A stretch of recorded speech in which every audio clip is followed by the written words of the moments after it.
ඔයා කවදාද හිතලා තියෙනවද? ඒ සමහර අය සාදවලට, එකතු වීම් වලට යන්න කැමති නැතුව Tamanගේ කාමරේ තනියම කාලය ගත කරන්න කැමති කියලා. ඒක අමුතු දෙයක්ද? නැත්නම් ඒකට විද්‍යාත්මක හේතුවක් තියෙනවද? අද අපි බලමු අන්න ඒ ගැන. හේතු අංක 1. ඉන්ට්‍රෝවර්ට් සහ එක්ස්ට්‍රෝවර්ට්. මනෝවිද්‍යාවට අනුව මිනිසුන් ප්‍රධාන වශයෙන් වර්ග දෙකකට බෙදෙනවා. ඒ ඉන්ට්‍රෝවර්ට් සහ එක්ස්ට්‍රෝවර්ට් කියලා. එක්ස්ට්‍රෝවර්ට් පුද්ගලයන් අනිත් අය සමග කතා බහ කරමින් සමාජ ක්‍රියාකාරකම් වලින් ශක්තිය ලබා ගන්නවා. ඒකට විරුද්ධ පැත්ත තමයි ඉන්ට්‍රෝවර්ට්ලා කියන්නේ. ඉන්ට්‍රෝවර්ට් පුද්ගලයන් මෙවැනි තත්ත්වයක සිටීමෙන් ටික වේලාවකට පසුව වෙහෙසකට පත් වෙනවා.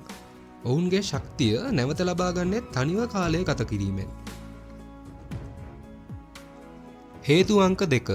මොළයේ ක්‍රියාකාරීත්වය. විද්‍යාඥයන් හොයාගෙන තියෙන්නේ ඉන්ට්‍රෝවර්ට් පුද්ගලයන්ගේ මොළය බාහිර උත්තේජන වලට වඩා සංවේදී බවයි. ශබ්දය වැඩි, සෙනඟ වැඩියෙන් ගැවසෙන සහ අඛණ්ඩව කතා බහ ඔවුන්ගේ මොළය ඉක්මනින් වෙහෙසට පත් කරනවා. ඒ නිසා නිහඬ කාමරය කියන්නේ හරියට නිකන් ඔවුන්ගේ විවේක ගන්න ස්ථානයක් වගේ. හේතු අංක 3. නිර්මාණශීලීත්වය සහ සිතීම. තනිව සිටින විට මොළයට ගැඹුරින් සිතීමට අවස්ථාවක් ලැබෙනවා.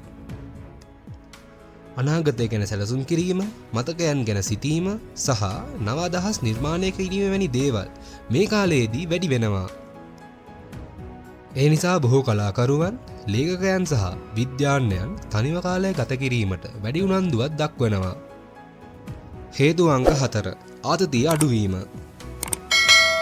සමහර අයට තනිව සිටීම ආතතිය අඩු කර ගැනීමට හොඳ ක්‍රමයක්.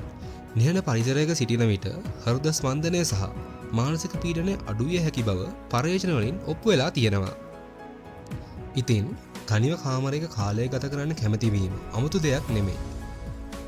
එය පුද්ගලයාගේ මොළයේ ක්‍රියාකාරීත්වය, පෞරුෂය සහ මානසික අවශ්‍යතා සමග සම්බන්ධ වූ සාමාන්‍ය හැසිරීමක්.